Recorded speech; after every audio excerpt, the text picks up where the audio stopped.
Good morning, everybody. My name is Councillor George Farquhar, and I'm presiding over this meeting of the Sub-Licensing Committee on the 19th of August. And I'd like to welcome everybody that's here to make representation today. And I'd like to welcome those that are viewing our live stream or on catch up at some point over the next 6 months on our BCP website. First order of business today is the election of chairman. Can I have a nomination, please? Chair, I'd be happy to nominate yourself, Councillor Farquhar. Thank you very much, Councillor Dion. And do we have a seconder? I'm quite happy to second that, Councillor Farquhar. Thank you very much, Councillor Burton. So I will accept the chair, and the next order of business is I have to deal with some housekeeping. Bear with me just a moment while I get my housekeeping list up.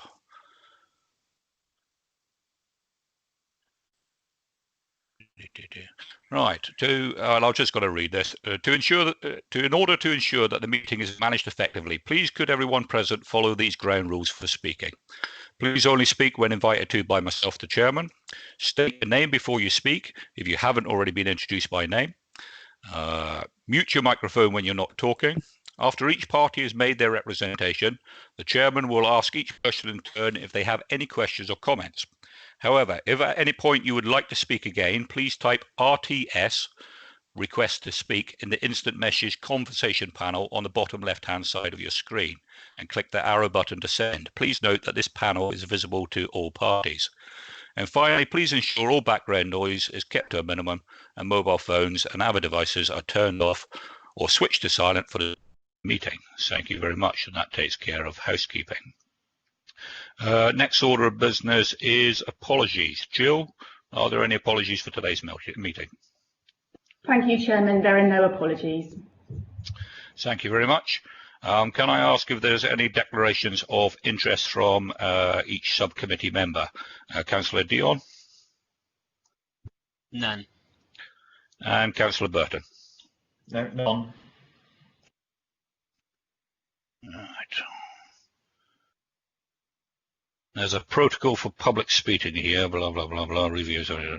Now, let's, Jill, would you take us through the protocol for public speaking, please?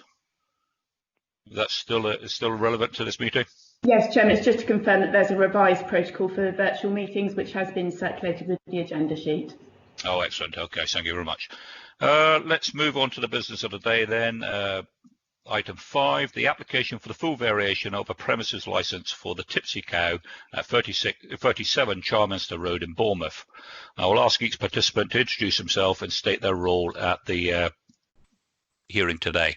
My name, as I said, is Councillor Farquhar. I am elected the chairman and I'm a member of the subcommittee today. Councillor Burton. So I'm Councillor Burton. I'm a councillor on the subcommittee today. Councillor Dion.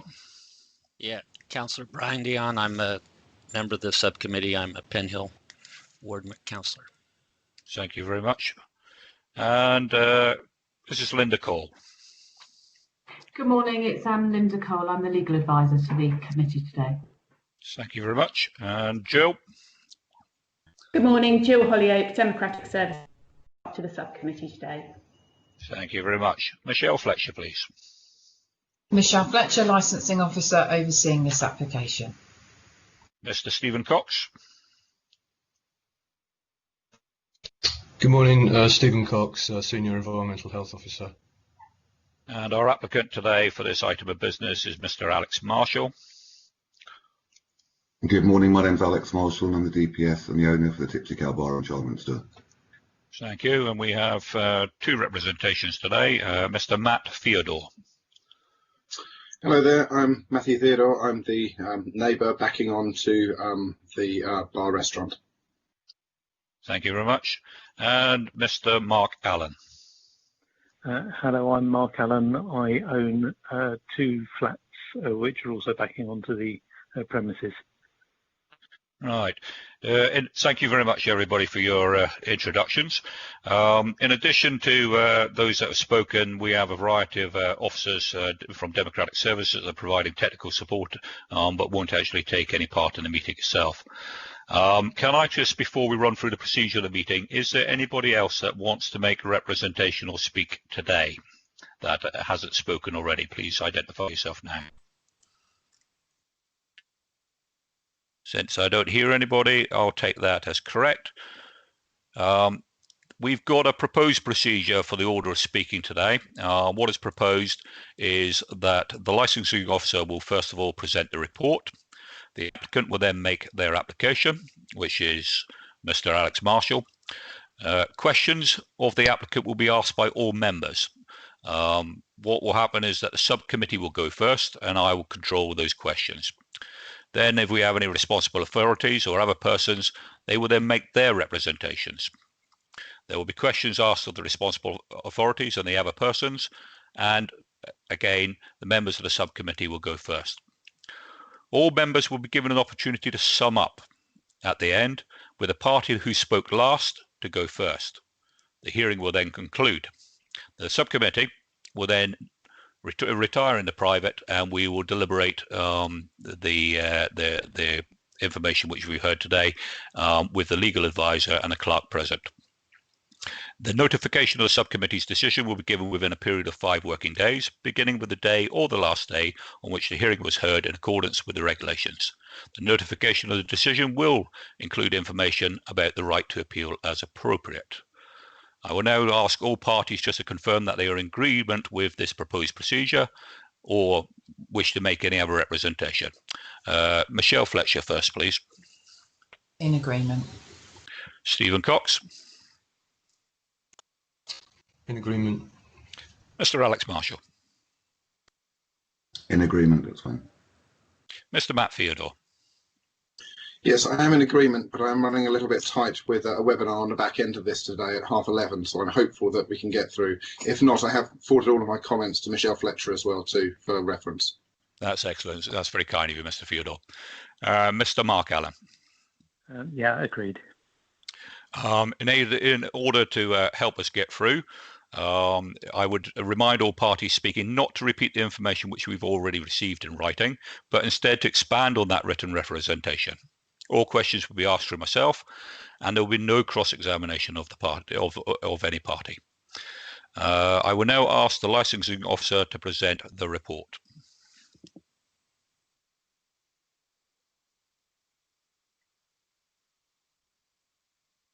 Thank you, Chair. Sorry, I was just waiting for the fire alarm to finish there. Sorry for the delay. So, good morning all. The item before you this morning is a full variation submitted by Mr. Marshall on behalf of South Coast Hospitality, the Tipsy Cow, 37 Charminster Road. The application was made under the Licensing Act on the 1st of June of this year, and the application is requesting to extend the existing licence area to include an outside area to the rear of the premises. The application has prompted representations from 4 other persons who were all notified of hearing. 2 of the 4 have confirmed that they wish to uphold their representations and present today, being Mr. Allen and Mr. Theodore. I've attempted to make further contact with the remaining other persons. To date, they've not responded. Copies of all the representations have been attached at appendices 4 and 6. The applicant, Mr. Marshall, has also addressed local residents regarding the application, and this correspondence can be seen at Appendix 5.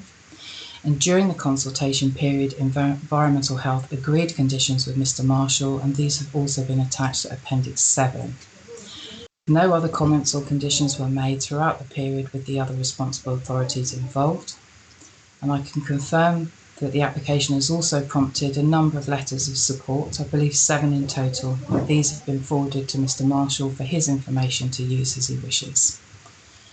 As you will see from the report, Mr. Marshall has been submitting temporary event notices to use the rear area, and I believe the area is now being used quite legitimately under the permissions granted by the Business and Planning Act 2020. I've checked on the system this morning, and to date we have no noise complaints logged received against the premises. However, it is my understanding that Mr. Theodore may have been affected by some people noise generated from the area, and Mr. Theodore will provide us with further information this morning. Although we've not had an objection from Environmental Health, I've requested that Mr. Stephen Cox, the EHO involved in the agreed conditions, join us today, as he'll be able to answer the questions relating to subjects mentioned in the other person's representations if necessary. Members are reminded that any powers exercised by them must be necessary and appropriate for the promotion of the licensing objectives and directed at causes of concern which the application identifies. Please don't hesitate if you have any questions.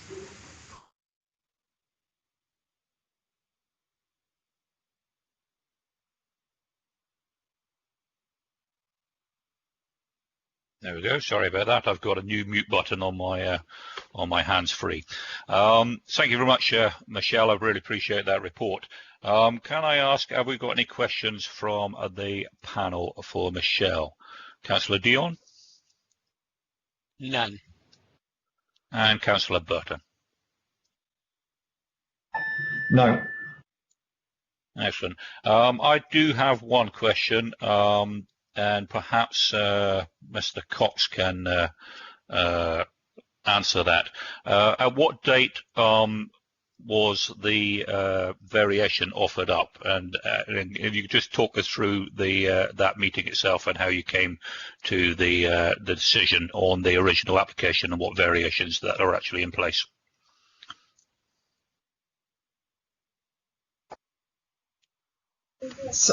Sorry, Chair, could I just interrupt? Are you asking Mr. Cox with regards to the conditions that he agreed or the variation that was applied for an application? Sorry, the original application, Michelle, is that there were some variations on the application itself. So those conditions is what I'm interested in. Just because we've got a public meeting here, I think it's important to bring that to the fore. So just to confirm that they are not made up as part of the application, they were what was agreed in the consultation period between the responsible authority and the applicant. That's smashing. Thank you very much. So can I ask Mr. Marshall, do you have any questions of the licensing officer? No, that was quite clear. Thank you. And Mr. Theodore? No, not at present, although I will present. Thank you very much. And Mr. Allen? No, not at the moment. All right, thank you very much. So what we'll do now is we'll move on to the applicant themselves. Can I ask you to make your representation, Mr. Marshall? Hi, good morning. The application is very much as Michelle has just outlined. We have a area that was previously car parking and a bin storage area that backs onto a rather unpleasant little alleyway that runs parallel to Charminster Road, that we, for a number of reasons, we've made it into, or applying for the variation for the licence, to make an outside eating area, to enclose it from the alleyway at the back to give us added security, and to give customers a bit more privacy than they have from sitting on the pavement side of the building, where we've got a veranda that goes directly onto Charminster Road. It has a brick wall perimeter with it, with fire escape and with a fire door, CCTV cameras, and it's accessed through the bar, so that we have control of anybody that goes into that area. Nobody comes into the area at the back, and the purpose of it was purely as ancillary, was eating area with drinking as ancillary to eating, so it's not a beer garden per se. And the conditions we agreed with the Senior Environmental Health Officer emphasised that, and I think we also committed to trading between 10 o'clock in the morning and it was 9:30 or 10, I'm afraid I don't have it in front of me this morning, but an earlier terminal hour so that it didn't cause disturbance to neighbours, or at least it limited any concerns about causing concerns to neighbours. I'm not really sure what I can add to that. I think it's more or less as the licensing plan and as Michelle's just described the application.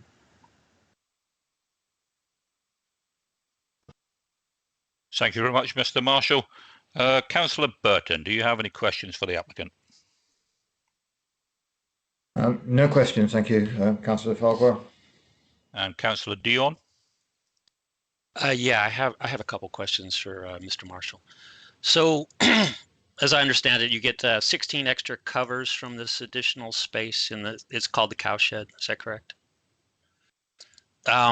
That's it. So you got temporary permission to operate in the cowshed. Roughly, and that's because you've lost space basically indoors because you've had to distance for the COVID thing. Has it, making it a permit thing, I guess, how much to your turnover do you think making it a permanent structure, is it going to make a big difference, a little difference? Is it intricate to conducting your business, or, you know, what's the overall financial effect for you of turning the cowshed into a permanent structure?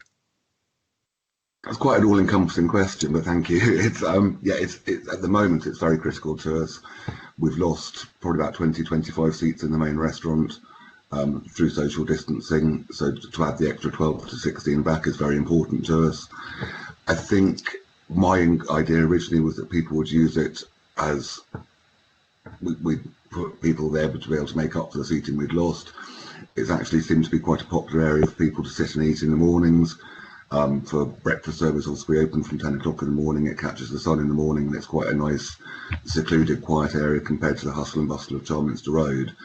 One of the examples that was given to me this week, I think, was if you're a mum with a handbag and a phone and a pair of sunglasses, you feel far safer putting those down with your child running around in an enclosed area at the back of the building than you would if you're sitting on the pavement, where perhaps you've got some of the charm of Charminster might not necessarily be welcomed all the time. So to answer your long-term question, I think it's the level of investment that's gone into it to do it properly, to comply with fire regulations, to install CCTV, to build a structure that's that isn't a temporary structure, in as much as it's not a fence post and some outside furniture. It's been constructed from brick, mainly for the noise issues and also for security, and the level that we built it to, it wouldn't be cost effective if it was just a short-term plan. I think that answered your question. I think we both gave quite broad questions and answers on that one, but let me know. Yeah, no, thank you. I was just curious because it is an open area, and I think the big concern is really about noise, not what's conducted in the area. So I was curious to know, have you looked at other noise reduction kinds of additions to it? For argument's sake, putting a roof over the top of it and maybe enclosing it with a higher wall or some sort of other structure. I mean, have you considered that sort of approach? It's certainly something we've considered. The perimeter wall is about 7 foot high that goes around it, so I think to go any higher than that might look a little bit like Colditz. And I think that's adequate for the purpose and for security and for the noise reduction. As far as I'm aware, we've traded the operation since about the 8th of July under temporary events notice and under the Business and Planning Act, and there haven't been any instances of noise emanating from the premises, so hopefully that's been addressed quite well in the build and in the management of it at the moment. Certainly looking at the weather today, putting a more permanent solid roof on it is quite a good consideration, because I think we may have had that house in part of summer may have passed already, unfortunately. At the moment it's got a pergola style roof on, so it's open with a light covering just to shield the sun, but certainly it was built with the intention that we were able to put a wooden felt roof on, which would give a little bit more protection on inclement days such as today, and it would also help with the noise issues were there any arising from it, although I don't believe we've had any yet. Okay, and my final question is, had it not been for the COVID situation, would that have remained a parking area and storage area, or did you have plans to expand out into the cowshed prior to COVID, or has it been driven more by necessity of looking for more space? I think both questions. I think COVID certainly made it more of I can't remember what this year was like before COVID, so I'm not quite sure what my plans were in February, unfortunately. But certainly we've always had a problem with people wanting outside eating space that we're not able to provide suitably at the moment. We have got 2 large verandas that front onto Charminster Road, which are great for casual drinking. They're good for groups of people perhaps to sit, because you can mitigate the level of people that are walking. Charminster Road by its nature is quite busy. It's on a bus route. We have a bus stop almost directly outside us. We've got traffic lights directly outside us, which means that quite often traffic is parked directly outside us and waiting to go through the traffic lights. So the pollution is a little bit serious there. It's also quite a bustling road. There's quite a lot of antisocial issues at the moment that have been dealt with really well recently. But to have a quieter area where you can actually sit and eat without interruption, I think for drinking at the front, it's quite acceptable. If you want to sit again with your your sunglasses, your hat and your phone, and be able to put them down and be able to not worry about what else is going on around you, the back area is much better. To answer your initial question, yes, we've always run short on space. So yes, it's certainly something that the alleyway at the back is rather unplugged. It's always been a bit of an issue for us. It's not particularly easy to manage it. The back of our building opens directly into it, so our kitchen and our fire escapes go directly into that car park, or the car parking area at the back of the car park. It's always been difficult. I've gone in the mornings, we have a fire escape that runs the staircase downstairs where our beer cellar. Probably shouldn't say that in a public meeting, but it's an open corridor that is difficult to manage. Previously, I've gone into work, and some of the younger girls that work in the bar have gone into work in the morning, and we've had somebody that isn't known to us, that wasn't welcome on the premises, has come up the staircase. Usually not particularly compos mentis, and obviously it's been used by other people for other things that we aren't able to mitigate. So again, at the same time, with just a part of the licensing application, building a solid wall around it with a lockable gate, with a fairly sensible solution to that. I'm not sure if I answered your question. I hope I did. Yeah, and so I have no further questions. Thank you.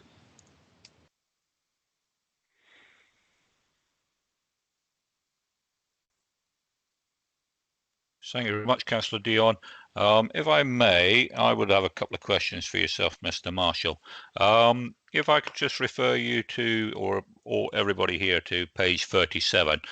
Page 37 is your letter or your leaflet to the neighbours. Could I just ask a few questions related to that first, if you please? How many sort of residents and what sort of area did that letter get distributed to around the premises? We sent 20 letters out, which went out to the residents that are immediately visible. So it was the 5 or 6 properties that are on that end of Charminster Road. So I think we went up as far as behind Saxo Bar, to the properties on Belvedere Road that back onto us, and to the properties that are either above or immediately adjacent to us on the alleyway in Charminster Road. Right. It's quite a comprehensive letter, and I think the only significant change is on bullet point number 3, whereby you plan to close the cowshed, the outside area, at 11 p.m. The variation on the application, agreed with Environmental Health and the licensing officer, is that the outside area will not be used for any purpose after 10 p.m. and the last orders for food will be 9 p.m. What I like in there is that you've taken the efforts to go to the fact that drinking in the outside area will only be to seated customers. So it's very much a change of use. My question relates to how are you going to deal with patrons who wish to smoke after 10 o'clock? We've got outside smoking areas at the front of the building that are under CCTV and visible from the bar. So it's more for people that are drinking and want to go out for a cigarette. And it's been an issue that bars have dealt with for several years now. We've got an outside smoking, we've got a veranda at the front of the building that's licensed through to the end of the night. And I think we've got a restriction on that there's no alcohol after midnight. Michelle, I think it's midnight. So that customers can use that area for smoking. It's not so much of a thing at the moment, actually. It seems to slow down quite a lot with smokers. Excellent, thank you very much. Since a conditional license is that all doors and windows is closed at 10 p.m., how is the supervision of that outside area for smoking? I think you said up until midnight. How is that managed? Do you have security staff or CCTV, or how is it actually done? Both. It's visible from the bar area itself. We have door staff on Friday and Saturday nights from 9 p.m. till 1 a.m. in the morning, or until terminal hour. At the moment we're closing a little bit earlier due to COVID, so 9 o'clock till 12 o'clock. But it's visible from the bar. The door is on a self-closer anyway, so there's no windows that open on that area. But that's all at the front of the premises for the smoking area. Excellent. Can you talk me through again on the notification? What's your understanding and definition of what you term vertical drinking? People standing up with a drink rather than sitting down. So they'll be chatting and conversing, etc. The way we used to do it before COVID, I think at the moment the restriction on bars is everybody is seated drinking anyway. So there's no vertical drinking unless somebody's carrying a drink to their seat. In the old days, pre-COVID, you'd have customers who would want to stand at the bar to socialise with friends, which obviously isn't something we're offering in the area at the back. Can I ask how long do you think for the industry or the business, particularly yours, you think vertical drinking will continue? Do you think we'll actually ever return to the nature of the way that business was conducted before? And I ask on behalf of the residents that raise concerns, because obviously an outside drinking area for vertical drinking, it's the first time I've come across the term, could obviously become quite noisy. So I'd just like your sort of view for perhaps casting your mind into the future. I think that's quite some question, Councillor. But I think just to clarify, sort of the condition we'd offered to the senior environmental health officer, if there's no vertical drinking in the outside area, so customers are only going to be seated. Which I think Michelle is also aware of as part of the application that was made for it. As far as how long COVID will affect bars and stuff go, if I knew that, I'm afraid I wouldn't be awake at 4 o'clock in the morning worrying about it. Hopefully, I think realistically, probably for another 6 months, I would imagine probably till next spring, as far as our planning is going. I think this is seeing how the impact on bars and restaurants has been at the moment. I would imagine it's going to be fairly substantial and fairly long term. Excellent. My next question is related to children. How do you manage children that come into the premises? We have a policy base that we don't have customers unattended under 18, obviously, so customers will always be with an adult or a parent. If they're eating or drinking, if we're referring to the cowshed area at the rear of the premises, we have CCTV there as well. It's visible from the bar. Customers can only access the cowshed through going through the bar itself, so they can't go into the cowshed, they can't go into that area without anybody seeing them, first of all, in exactly the same way as you would if you were sitting in the restaurant. At the moment we're using an app for table ordering, so order to table software, so customers will order their food to be delivered to the table by a member of waiting staff. So as far as the protection of children for underage drinking or the potential for underage drinking goes, we still serve those drinks to those customers and see the customers that are having the drinks. As far as a mum and dad and 2 children go, obviously that's fairly limited. As far as other groups go, again, we'd use the same discretion and the same policies we use in the bar itself. We use Challenge 25 as well, so there's fairly belt and braces security on that to ensure that we don't that nobody under 18 is able to be served a drink. I've phrased that badly, but I think you understand what I mean. Indeed. So that takes me then on to page 41, which is the recommendations from environmental health and and confirmed by the licensing officer. And I'll just for viewers that are actually watching, I'd just like to read those out and just ask you a question related to them. Point number 1 is the rear outside area shall only be used between the hours of 10 a.m. and 10 p.m. with last seating up until 2100 hours, 9 o'clock. Item 2, the premises license holder shall have arrangements in place to ensure that any seats unoccupied in the outside area after 2100 hours, 9 o'clock are taken out of use. After 10 p.m., the outside area shall be vacated and not used for any purpose, including smoking. And item number 4, no amplified or live music shall be played in the rear open area at any time. The reason, Mr. Marshall, I read this out is that hopefully it will relieve some concerns that might be related to entertainment in an outside area. My question to you is, what's your, and it relates to, I'll ask it in 2 parts. What's been your experience under the temporary events notice of actually running this system and taking the seats out of operation at 9 o'clock that are not actually currently in use? Sorry for my microphone. So far, we haven't had an issue with it. The one side of the council shed has got a bench seat on it, but the other side is loose seating, so we take the chairs away from that or just remove them from it.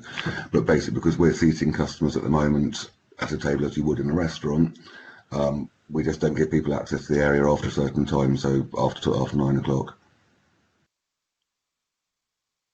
That's smashing. That concludes my questions for the moment. Have we got any questions from the licensing officer, please?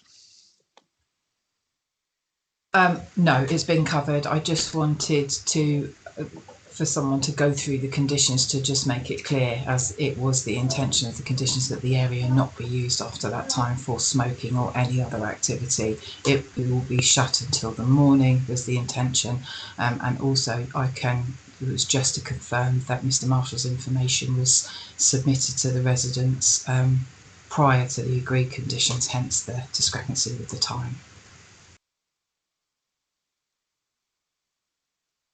Excellent. Thank you very much, Michelle. Any questions from our legal representation?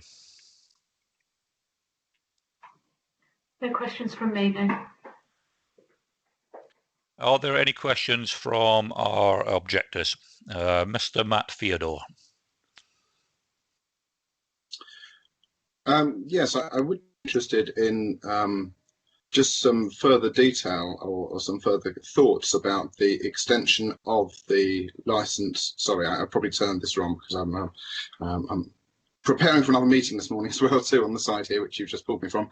But the idea to actually apply for a full license here as opposed to a temporary extension to license, and I just would welcome a little bit of a conversation around this point. Thank you very much for that question, Mr. Theodore. I think perhaps Michelle, you're probably best placed to answer that query.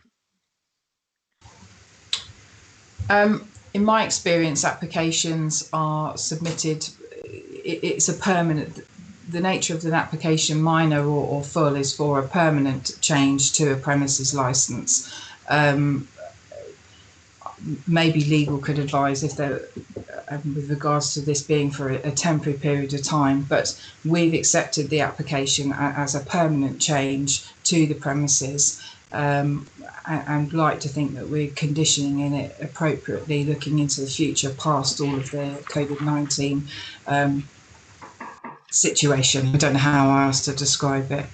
If I've missed the point, maybe legal could advise with regards to temporary use or temporary applications, but the applicant, as entitled to, has applied for a permanent change or variation to the licence. Yeah, I can just add to that. I'm Linda Cole, the legal advisor.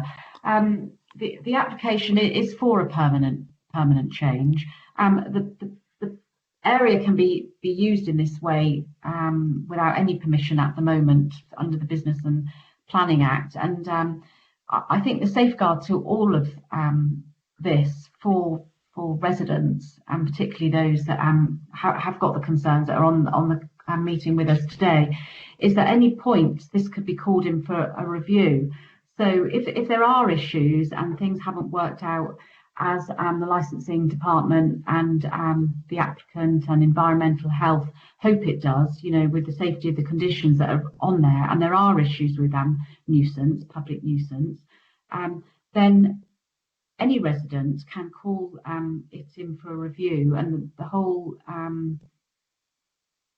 issue can be looked at it in great detail. I mean, obviously, before it's called in for a review, you've got to have public nuisance.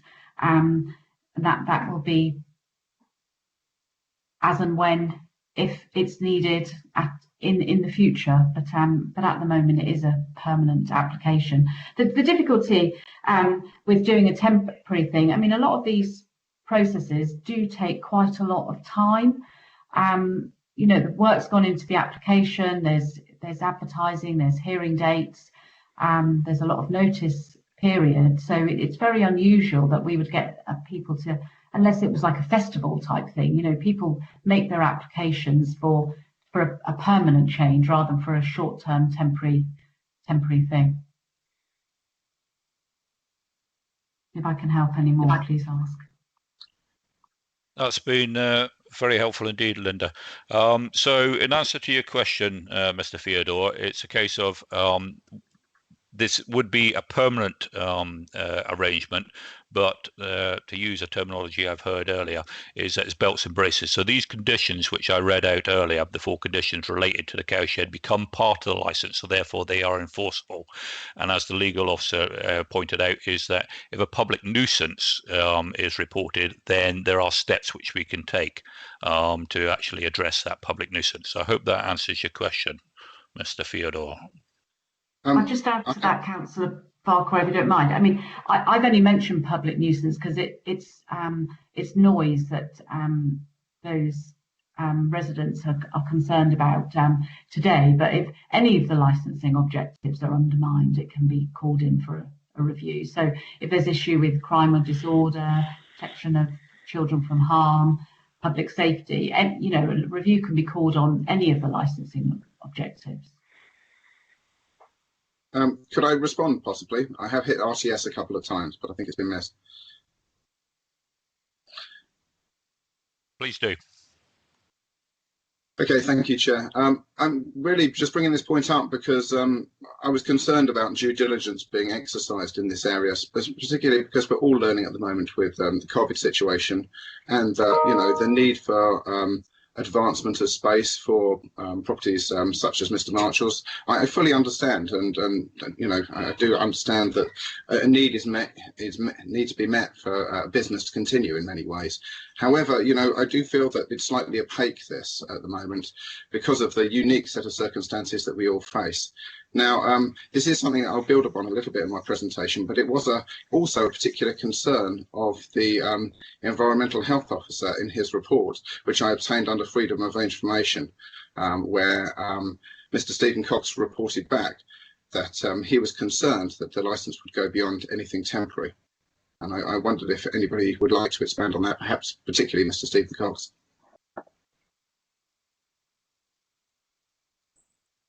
Mr. Cox, would you like to, in theory, Mr. Theodore, what I think we might well do is, if with your permission, we'll address that as part of your representation, because essentially this is the opportunity for questions of Mr. Marshall. So I think that's the most appropriate place to ask that particular question. Do you have any other questions of the applicant? No, I don't. Thank you very much. Thank you very much. Can I call on Mr. Allen? Do you have any questions of Mr. Marshall, the applicant? No, I think Mr. Theodore's already on the same wavelength, so no further questions now.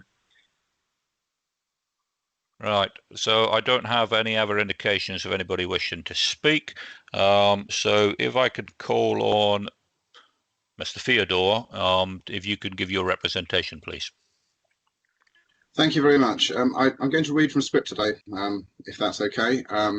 I'll read through, and then obviously, if there's any need to expand on any of these points, I'm happy to stop it as we go. So I'm just going to give you an abstract to start with, and I've also shared this with Michelle Fletcher if anyone would like to review the presentation I'm going to make. We're a family with young children who've happily lived at number 6 Belvedere Road for approaching 16 years now. The space benefits from a friendly community feel and is shielded from the bars and restaurants on Charminster Road by a clever 3-storey Victorian design of shops and bars that are front-facing with outside areas separated from the alleyway to the rear. This design has allowed for the community to exist in harmony for over 120 years and is threatened by this licence extension. Our garden is a quiet residential family space, one of the features that made the property so attractive to us in the first place. Since the beginning of this episode, we've been subject to significant noise and dust pollution through the build of the new area covered by this licence variation, and therefore contest its application to further use, despite the space having been used for some time now. Ultimately, this is an unwanted intervention and caused us to place our property on the market and consider our other options for accommodation. However, in the interest of maintaining the value of our property and also shielding future residents from the noise, we feel compelled to appeal this application. Since the noise in building work began, alerting us to the new area covered by the licence, which is in question today, we were concerned and alarmed that no form of impact assessment or consultation with neighbours had taken place at this point. I expressed these concerns to the licensing officer, who, although being very helpful, was unable to provide evidence to substantiate this or indeed reassure me that diligence had been exercised. I object in principle to the proposed variation of the existing premise licence of the Tipsy Cow pub not being temporary in its nature, but using the Coronavirus Act 2020 to facilitate this application. This was advised against by Stephen Cox from Environmental Health in his communication with Michelle Fletcher, licensing officer, in his email dated the 18th of June, which I obtained under the Freedom of Information Act. Michelle Fletcher has since informed via email on the 8th of July that the application is to vary the existing premise licence to include the external area is not temporary. There was also concern, despite Alex Marshall's suggestions that it will be just an outside dining area for the Tipsy Cow pub, that an activity of dining can also provide significant noise, as well as becoming impractical in the future winter month, which may well render the space unused unused for other uses to be considered under the future licensing application, which is a concern. Sorry if my word went a little bit there. I'm concerned that despite the best efforts of the licence holder, an open-roofed dining area of the Tipsy Cow pub, just a few feet from a family garden where drinking and smoking takes place, is near on impossible to moderate the activity, specifically general noise nuisance, which did not exist before an adult language, which we have experienced since the temporary use commenced. This was also addressed in Stephen Cox's communication with Michelle Fletcher. Personal concerns include daytime use of the space at the weekend, which affects our privacy and relaxation in the garden. Our young children also play in this area and sleep in a bedroom facing onto the new dining area, the Tipsy Cow pub. In summing up, despite the reassurances offered by Michelle Fletcher and Alex Marshall, my position remains in strong objection to the application to vary the existing premise licence. This will, in my opinion, will only serve to escalate tensions between businesses and neighbours that is wholly unavoidable for a pub such as Tipsy Cow that already has significant floor space and outside balconies for dining to the front of the property, as well as being one of the largest businesses on Charminster Road. And I would just like to add one small point to the bottom of my presentation, that although I haven't lodged a formal complaint, I have discussed with the licensing officer and begun a noise nuisance log on the area on some of the things that we've experienced so far. Thank you. That concludes my presentation, Chair. Thank you very much, Mr. Theodore. Councillor Burton, any questions for Mr. Theodore? No, thank you very much.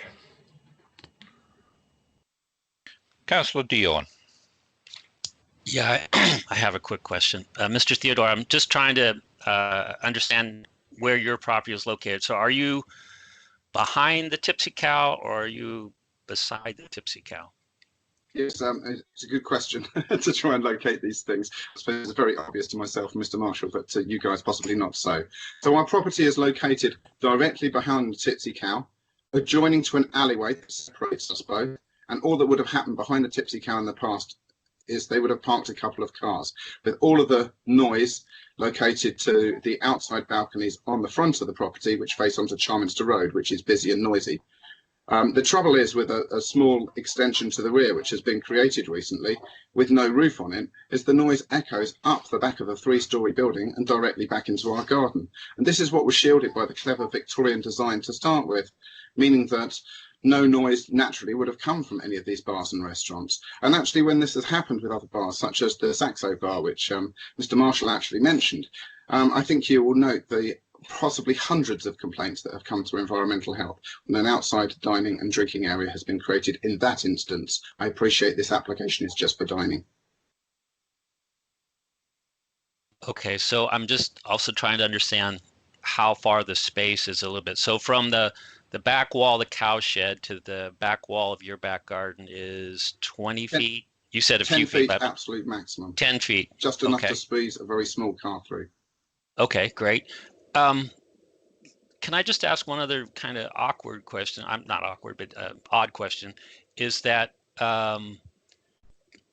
generally, normally, usually, when you have these alleyways behind buildings like that, you get vagrants and other crime-related kind of problems. Was that a problem before?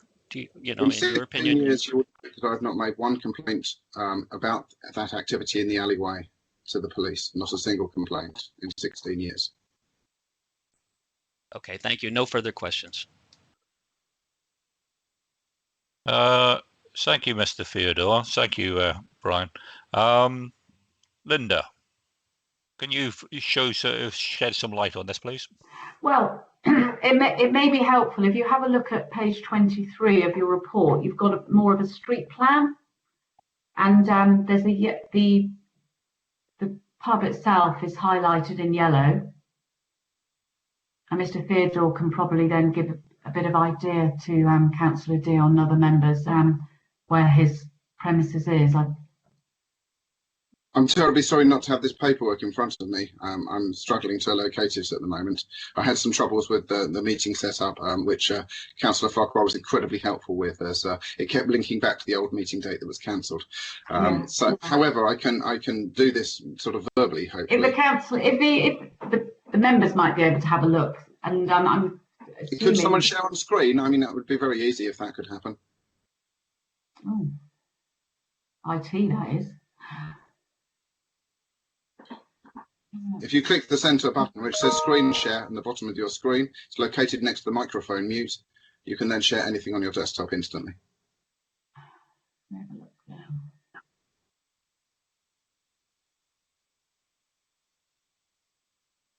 I've got to just move it to let me move this to the other screen because I've got it on a different screen. Hopefully that will be it now.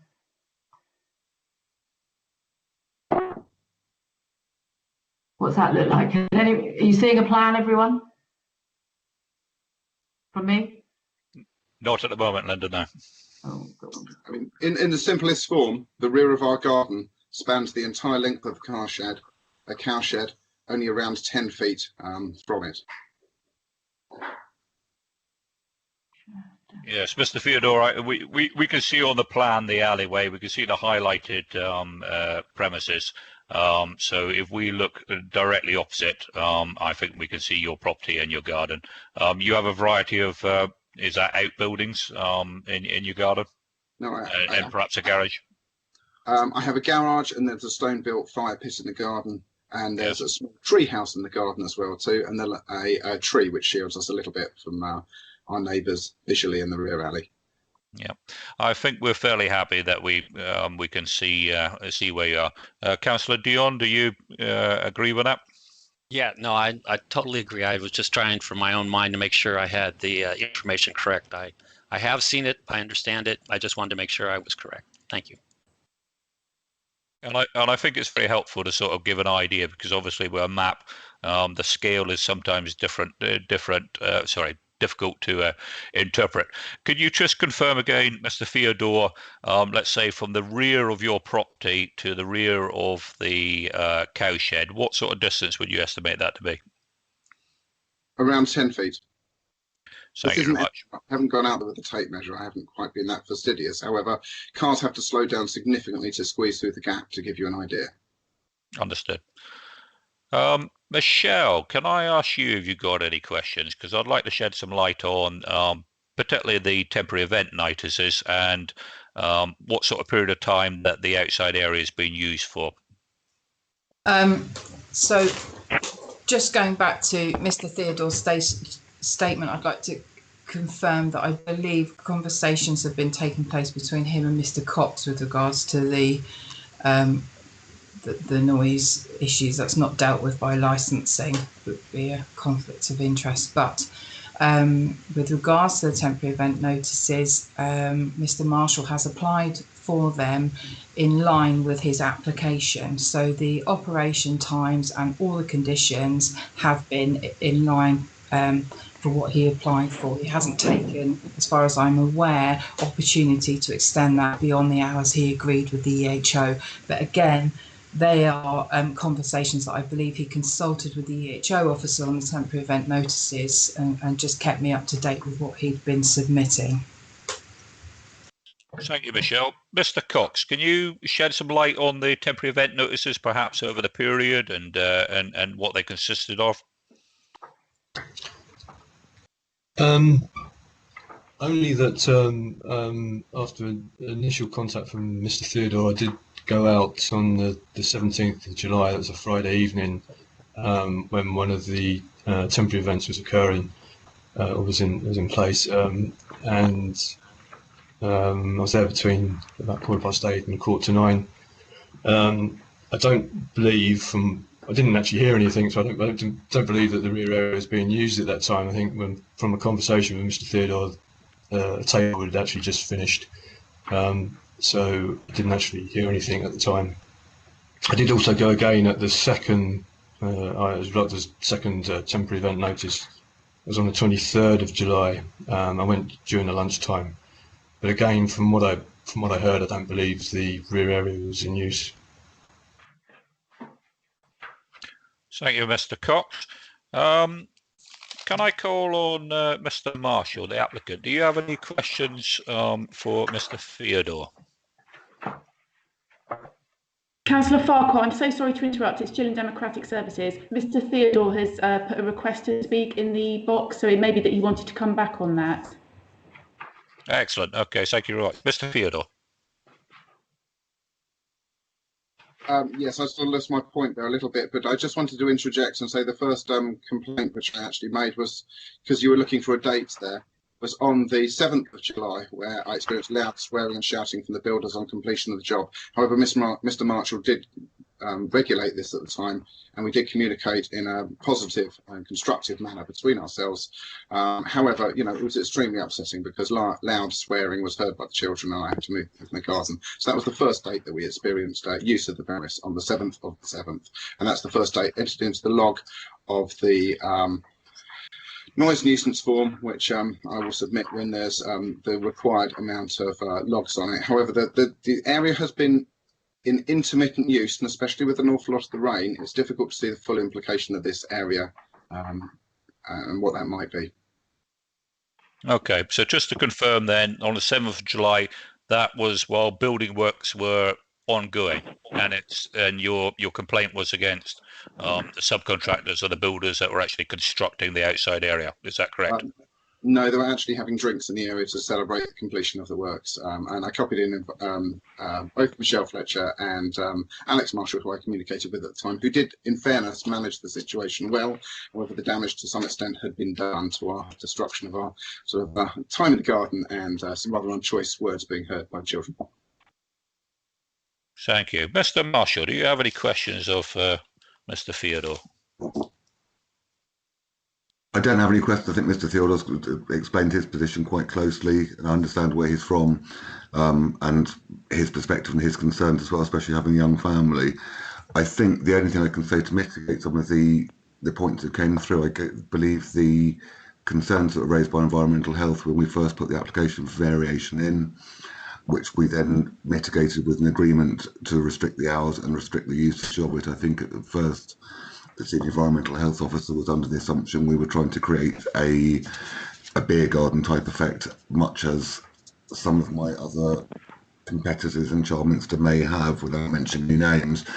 And it's probably important to mention that the three most immediate licensed venues that have areas that are existing that already go onto the alleyway at the back of the back of Charminster Road, I don't believe any of them serve foods. All of them are purely wet led or purely liquor led, and have very much later timescales than we have. Our closing time is midnight or 1 o'clock.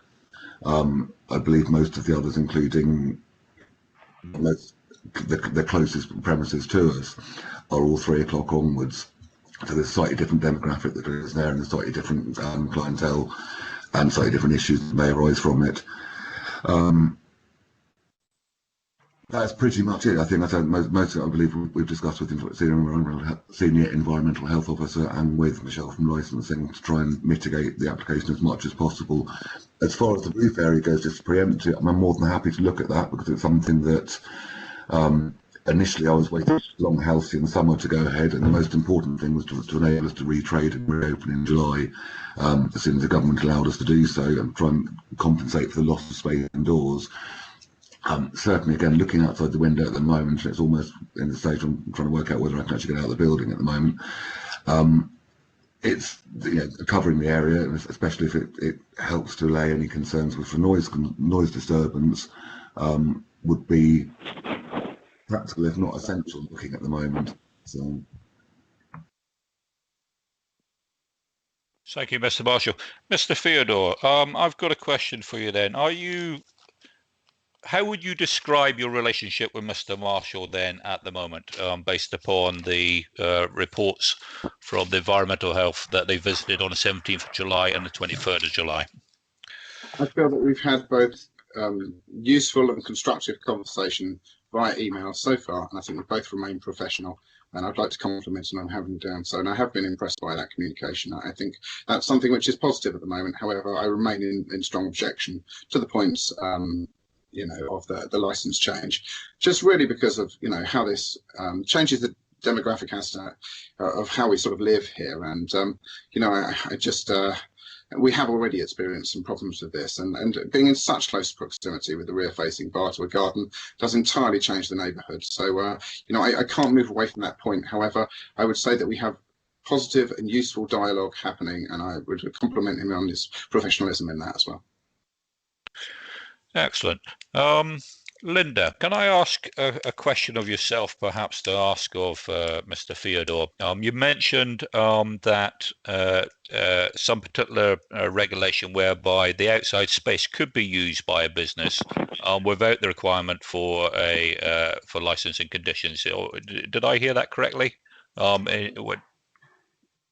Yes. Well, in a temporary way. The Business and Planning Act came into force near the end of July. I've got it in front of me. And that has effect at the moment until the 30th of September 2021. So basically what that's allowed for any licensed premises that currently has on sales to automatically be given permission to have off sales. So this premises already has off sales. This variation isn't to add off sales permanently. They've already got off sales, but off sales is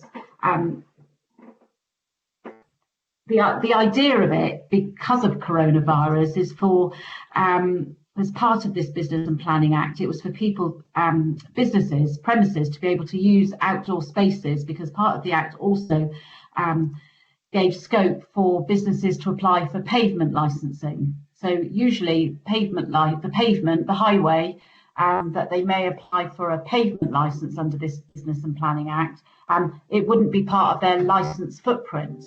So allow alcohol to be sold in on these pavements, the government included as well that outside areas, any premises that currently have on sales would be able to use have automatic off sales until September 2021, 30 September 21, without making any application for it. So I suppose what I meant here is, this is Mr. Marshall's own car park, it's his private land. So even if it's not a licensed area, he's allowed to use his own land for off sales. And it can, so even if he doesn't use this, so it becomes part of the on-sale footprint of the premises. I'm probably confusing you now. He can use it as he can use it for off sales anyway. Do you see what I mean? Obviously, if we increase the license area today, if your decision is to increase the license area, that new license area would be allowed to be used for on sales. But if you made the decision not to increase the license area today until September 30 September 2021, he can still use the area in the same way, but he would be using it as if people were using it to sit and drink their off sale that they could have bought at the bar and then brought out. So that I was just going to, but I mean that would all finish at the moment. The finish date is the 30th of September 2021. So there's a year. So it would be temporary, which is why that we don't have to wait till that time. If there's a problem with this and it needs to go to review, then it can go to review at any time. You know, nobody has to wait till next year to do that. Sorry if I made myself at all clear. No, absolutely, and I'll ask a question. I'll ask a question to Mr. Theodore. Mr. Theodore, what I read that to understand is that you've got a good professional working relationship with Mr. Marshall. If it was somewhat different, my understanding is that, so let's say that Mr. Marshall or any premises holder would be allowed to, with the Businesses and Planning Act until 30th September 21, would be allowed to use their premises. In this particular case, let's say a scenario was a car park, unmodified, to be used for vertical drinking. Would you agree with me that that's a fair understanding, and this is my question to you, of what the Businesses and Planning Act allows until September 30th, 2021? I'm not sure I entirely understand the question there, Councillor. My question is that my understanding of the Act is that for vertical drinking, you know, for people interacting, etc., if the car park remained outside this premises, Mr. Marshall would be well within his rights to actually do what we call off sales. So they're outside of the licensing area, but because it's his private property, he would be well within his rights to allow people to purchase drinks from the bar and to stand upright and use that particular area to enjoy their beverages.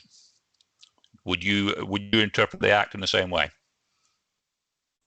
I'm not sure. I would need to look at the Act further. I haven't had time to look at the Act in a way to make a comment of that nature, and I would feel it being informed to do so. However, I take note of your interpretation. Yeah. Well, that sort of concludes my questions for you, Mr. Theodore. And I'd just like to say thank you for your very clear presentation, and I'm pleased that you have a good relationship with the business opposite run by Mr. Marshall. Is there anybody? Sorry, I have clicked an RTS. It's just before you finished up. I would say obviously that we have a good relationship at present. However, subsequently to this being granted or not granted, there's a chance of that relationship breaking down. I think it's a wild assumption to think that that would certainly continue regardless. Understand, and I think we'll give you an opportunity in your summing up to cover that, Mr. Theodore. Is there anybody else that wishes to ask any questions of Mr. Theodore? I'm not seeing any response. So can I ask Mr. Allen to make your representation, please? Yeah, hi. I am non-resident, but I own 2 flats in the building next door to Mr. Theodore's. So looking at a map, it would be heading south. So we're close, but not quite as close to the garden and to the rear yard of the Tipsy cow. There are 5 flats at 4 Belvedere. I know that 2 of them have young children. One of them also has a doctor who works at the hospital.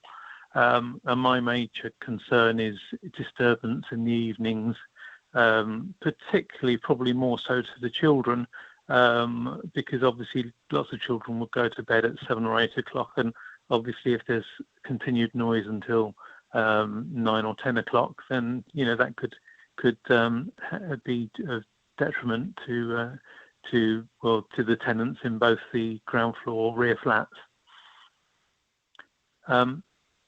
there's not an awful lot else to add to that, really. I mean, I do know that the young lady in the upstairs front flat who doesn't have a window facing the rear, she does use the garden during the day. So she if there were any noise or swearing from the garden, then obviously she would be affected as well. That's pretty much my concerns. I mean, obviously, Mr. Theodore's been more detailed. He can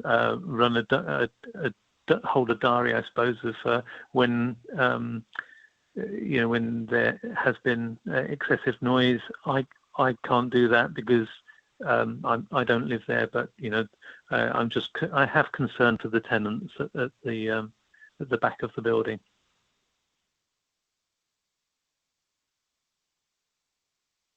Thank you very much, Mr. Allen. May I start with a question? Have you received any complaints related to the Tipsy Cow or noise or building works, etc., from any of your tenants? I haven't. I have a managing agent, so it's more likely that any complaints would have been put to them, but none have been passed on, no. Thank you very much. Councillor Dion, do you have any questions for Mr. Allen? Yes, I do. I have two quick ones. Mr. Allen, approximately how long have you owned the property? The first flat I bought in there was probably 12 years ago, and the second, I've actually bought and sold a flat in the building, but probably the other flat I've owned for maybe 7 or 8 years. Okay, so I mean, roughly, you've been aware of the area for over 12 years, and you've been a resident. Yeah. So in that time, and to your knowledge, has the alleyway presented any antisocial behavior or other kinds of problems in the 12 years that you've been a resident or owned the property? No, not really. I mean, you do get the occasional noise from the back of the. There's a chicken shop, which is a few doors up from Tesco's, but that's usually sort of early evening, 6 or 7 o'clock. They sometimes used to have obviously a lot of people in there watching the television, watching football, I think. But apart from that, after about 7 o'clock, no, it's been pretty quiet. There are flats above some of the premises along there, and the residents of the flats, I suppose, because there's people coming and going at the back of the flats there, it's not quite one of these maybe dodgy rear accesses where you get a lot of drug abuse and things like that. There does seem to be sufficient movement at the back to not really make that a problem. So, I mean, and getting back to Mr. Theodore's point that the buildings are constructed in such a way as that the noise generally goes up and away from the building and not left or right towards other areas.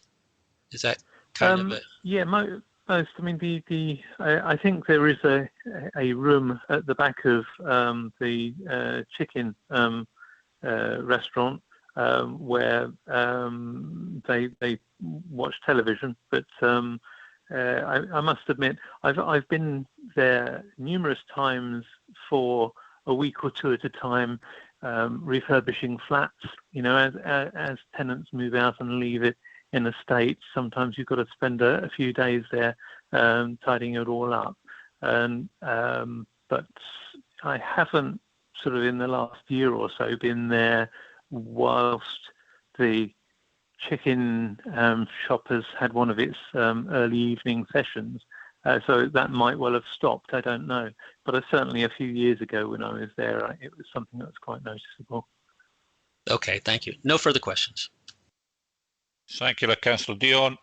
Councillor Burton, any questions for Mr. Allen? No questions. Thank you very much, Councillor Farquhar. Thank you very much, Councillor Burton.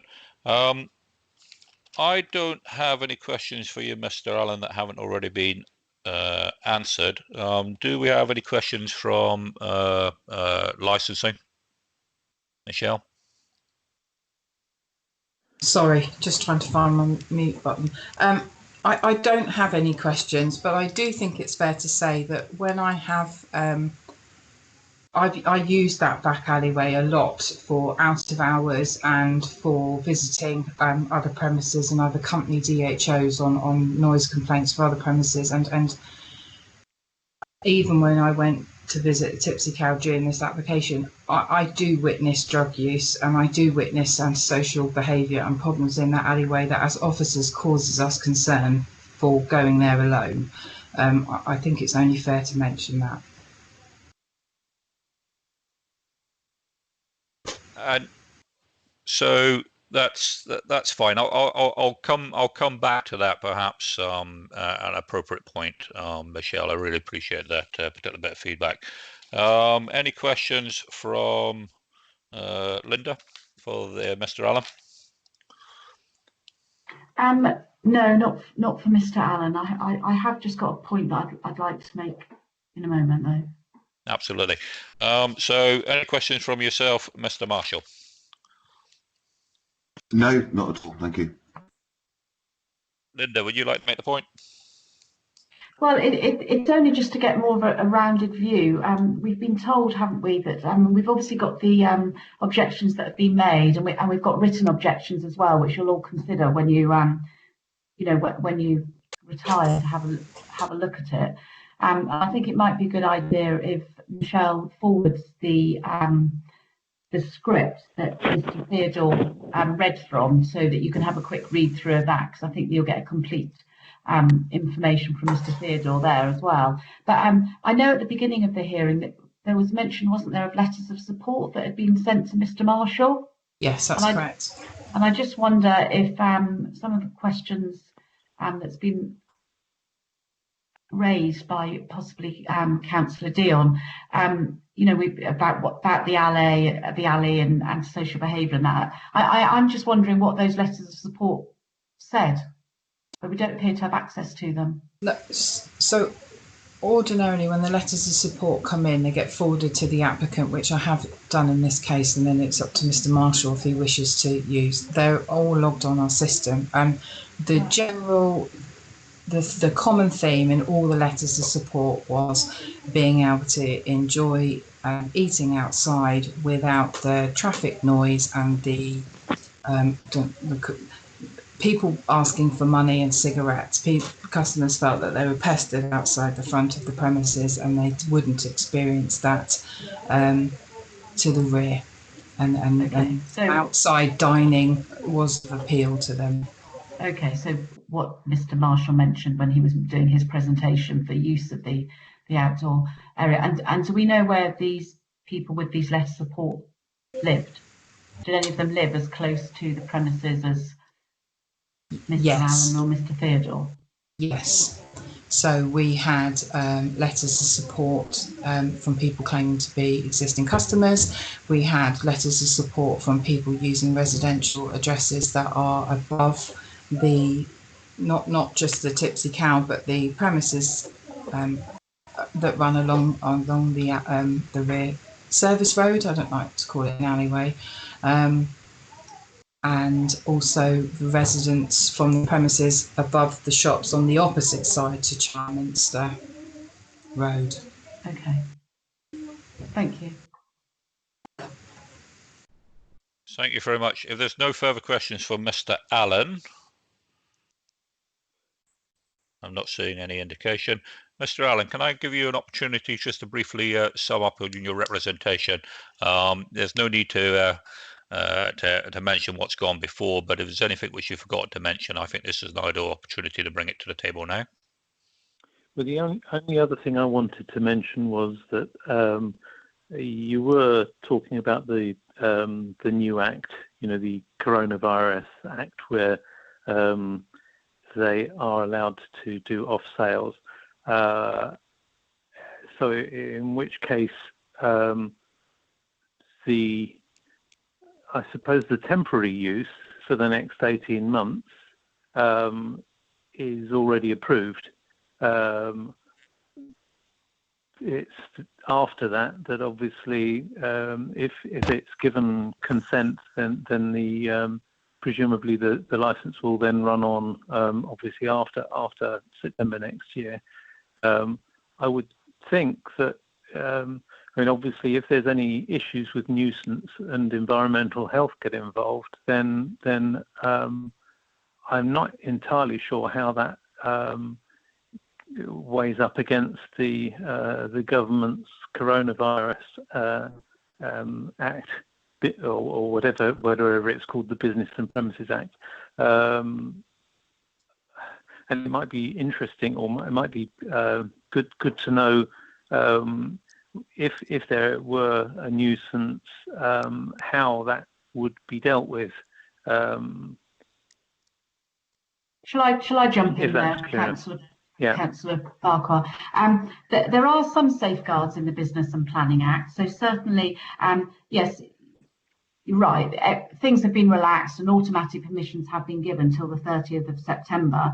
So a way for premises, like I've already explained, would be to use their own space, but use it in an off-sales way, which in this particular instance, it wouldn't make any difference to the way that this premises could use this outdoor space. I mean, others it can, but if those permissions that have automatically been granted can be taken away, so a premises can be called in for a review. So if there's problems with people for general premises that are now using these automatic off-sales permission, the environmental health officer or the police can call premises in for a review based on the use of that off-sale provision. So that there is a safeguard in it, and then that would come before the licensing committee, and then it obviously would be up to the licensing committee to consider anything that is put before them, and they would have the opportunity, as one of their decisions they can make is to add further conditions or put conditions on, to change timings, or to just remove that automatic permission. So there is some sort of safeguard in it, but yes, it does make it more difficult. But it is there if necessary. While I'm speaking, the whole difficulty with the Licensing Act, from some people's point of view, the Licensing Act is written in a style that you can't second guess what might happen. You've unfortunately, we've been using this Licensing Act since 2005, and the case law supports it. The Licensing Act is written in such a style, and the case law that has been decided, things have really got to go wrong unless you've got real proof that what's going to be started is going to cause, is going to undermine licensing objectives. The safeguards of the review procedure within it is what residents and responsible authorities like environmental health or the police have got to use. There would have to be already evidence that there was real issues in a premises for something that they've asked for permission for. We've already got evidence that it's causing trouble. It's not second guessing that it may cause trouble, and obviously, that does run in conflict with local residents and noise. But unfortunately, it is just the way the act is written. I mean, I'll obviously give more advice on that, when we retire, so we can discuss that, members. So we don't need to take it all in. But I just thought, as the question had been raised, Mr. Allen, it might be useful, saying that now as well. Thank you very much, Linda. Really appreciate it. And Mr. Allen, thank you very much for your representation. I'm conscious of the time. Can we call on Mr. Theodore to sum up, please? Okay, thank you. I really appreciate your concern there, Councillor Farquhar, as well too. Obviously, I've got another webinar backing onto this one, which is quite tricky with a few hundred people in it. So I'm just going to quickly return to, I mean, I did already sum this up, and that's also in my notes. However, there's two sort of points of note, really, which I would like to add at this point, if that's appropriate to the format. So, yeah, no objection there. So the first one is really that I feel that one of the key points I made in my objection, where I sought freedom of information through the council here, is the fact that in summing up, you had no real sight of the letter to the 18th from Stephen Cox, the Environmental Health Officer, to Michelle Fletcher, and I think this should be taken into consideration, where he makes a considerable concern about the licence being a permanent one. And secondly, I would like to say that I think it would be an excellent option for all concerned that Mr. Alex Marshall's possible suggestion that he may enclose the roof of this space be considered, although I appreciate this would be a planning issue, but I think it would certainly be an excellent solution that I think would mitigate the concerns of the parties that have raised them so far. Certainly myself, I can speak for anyway. So they're the only points I've got to bring to this. And I would also say to Mr. Marshall that I do appreciate your attempt to reach out to us, and that's been much better since the initial rocky start, where the build was constructed with no consultation. And I hope that that can continue. I hope that we can continue that dialogue regardless of outcome, as we are neighbours, and I would like to enter into things in that spirit. Thank you very much, Mr. Theodore. Good summing up. And that leads us quite nicely to the summing up of Mr. Marshall. Just before you go into that, can I pray your indulgence? Can you just remind us of, Mr. Marshall, of the security? Because one of the things which I had concern about, obviously, with the licensing objectives is the prevention of crime and disorder. And we've heard in this hearing that the alleyway has been seen by a variety of individuals to be used for potentially criminal acts. Can you just expand a little? And you yourself said that you had an intruder came up the back steps, which was unwelcome before you enclosed the area. Can you just expand, just for the for my benefit, as regards your CCTV and your security efforts for the cowshed and for your premises, the Tipsy Cow? If you have any sort of thoughts on how we could use the licensing objectives for the prevention of crime and disorder to assist the police and the appropriate authorities with this problem with the back alleyway which has been identified? I think I'll try. Let me try and answer the question. And we just to go back onto to answer your last point first, if that's okay. We've dealt with the police, or we've worked with the police quite closely, especially the local PCSOs and the sergeants from Winton Police Station, and also the council's own ASB department. Have all been fantastic.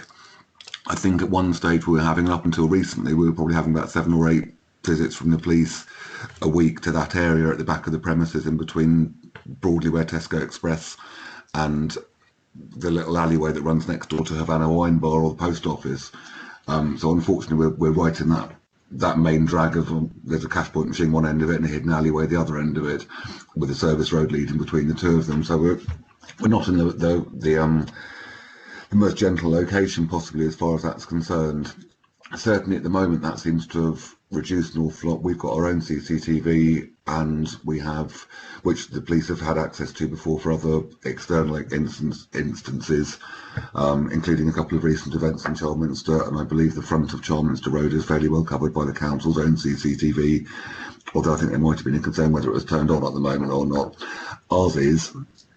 We have 2 cameras at the front of the premises that cover the pavement area, and we have 2 cameras at the rear of the premises which cover the alleyway, the perimeter of the alleyway and the service road directly behind us.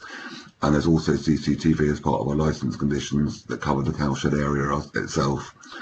The police have an absolute right to the CCTV information should they ever require it, and we've supported it. I think I've given them 4 memory sticks for all this in the last couple of weeks, just for instances that have happened in other areas of Charminster that might have been covered by RCCTV. So if that was the question you were asking, hopefully we're already working quite closely with the community partnership to try and improve and enhance the area. There may have been another point, I'm afraid it might have escaped me when I was answering that question, Councillor Farquhar, I'm sorry. Thank you very much for you've satisfied my query as regards your obligations under the licensing objectives for the prevention of crime and disorder, and I applaud you on your close working relationship with the police for this particular area. We had a question from Michelle. Perhaps there's something you wish to clarify there, Michelle? Just because the nature of the application was a little contentious and we'd had the representations came in, I did chase other responsible authorities to remind them of the last day and ask if they were intending to make comments, etc. And the police with this particular application were very satisfied that there was no way of entry from the rear of the premises into the area in question. So as a responsible authority, they felt they didn't need to comment on the application because the area was secure and that we wouldn't have people accessing the premises from the rear, only from the premises out in, by means of the fire escape. So they did, I did chase them, but they had no comments to make on those grounds. Thank you very much, Michelle, and that certainly fits with the letters of support, whereby they feel more comfortable to be in the secure outside area of the Tipsy Cow because they won't be bothered by perhaps aggressive begging or other antisocial behaviour, which we normally find at the front of the premises in that particular location. So I really appreciate you reaching out to the police as a responsible authority for the protection, for the prevention of crime and disorder. Sorry, Mr. Marshall, I'll give you an opportunity to sum up now without interruption, but thank you very much for indulging me as regards the question on security. Not a problem at all. I think to sum up, there's very little I can add to what we've already discussed in quite a lot of depth. At the moment, I believe since we've reopened on the 8th of July, we've traded quite heavily using that area because it's been quite popular. The weather has been kind to us, which has been important. We haven't fallen foul or upset any of the neighbours or not done anything that we said we were going to do.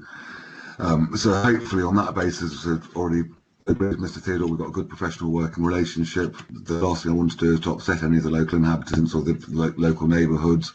And it's got a very broad demographic as well. There are quite a lot. I believe in the building directly above us, we've also got nurses working there as well. So people who are on strange shift patterns as well. So we're considerate to their needs as well. And for the last 3.5 years I've had the Tipsy Cow's been in my ownership, we've certainly worked to try and work as well as we can with the other community partners as we possibly can do. Hopefully so far we've had 6 weeks of being able to trade in that area and use that area, and we haven't caused any issues with it. So I think, as legal services mentioned earlier, obviously there's a contingency in place for something that might happen. Certainly as far as the last 6 weeks go, nothing has happened that's caused any concerns that would make the licence application any other than we've already applied for. Thank you very much, Mr. Marshall. So I'm just going to, that concludes the hearing. At the end of this meeting, the subcommittee will retire and adjourn into private with our legal advisor and the clerk, and we will deliberate our findings. The notification of our decision will be provided within a period of 5 working days, beginning with the day or the last day on which the hearing was held. The notification of decision will include information about the right to appeal as appropriate. And if I could call on Linda to explain the right of appeal, please. Of course, Councillor. There is a right of appeal to the decision that is made today. The people that can appeal are those members that have made representations or the applicant himself. The appeal should be made to Dorset Magistrates Court and within 21 days of notification of the decision. Chairman, it's Jill in Democratic Services. I'm so sorry to interject. It's just to point out that Mr. Theodore has made a request to speak. Obviously, it is up to you at this stage whether you want to hear him further.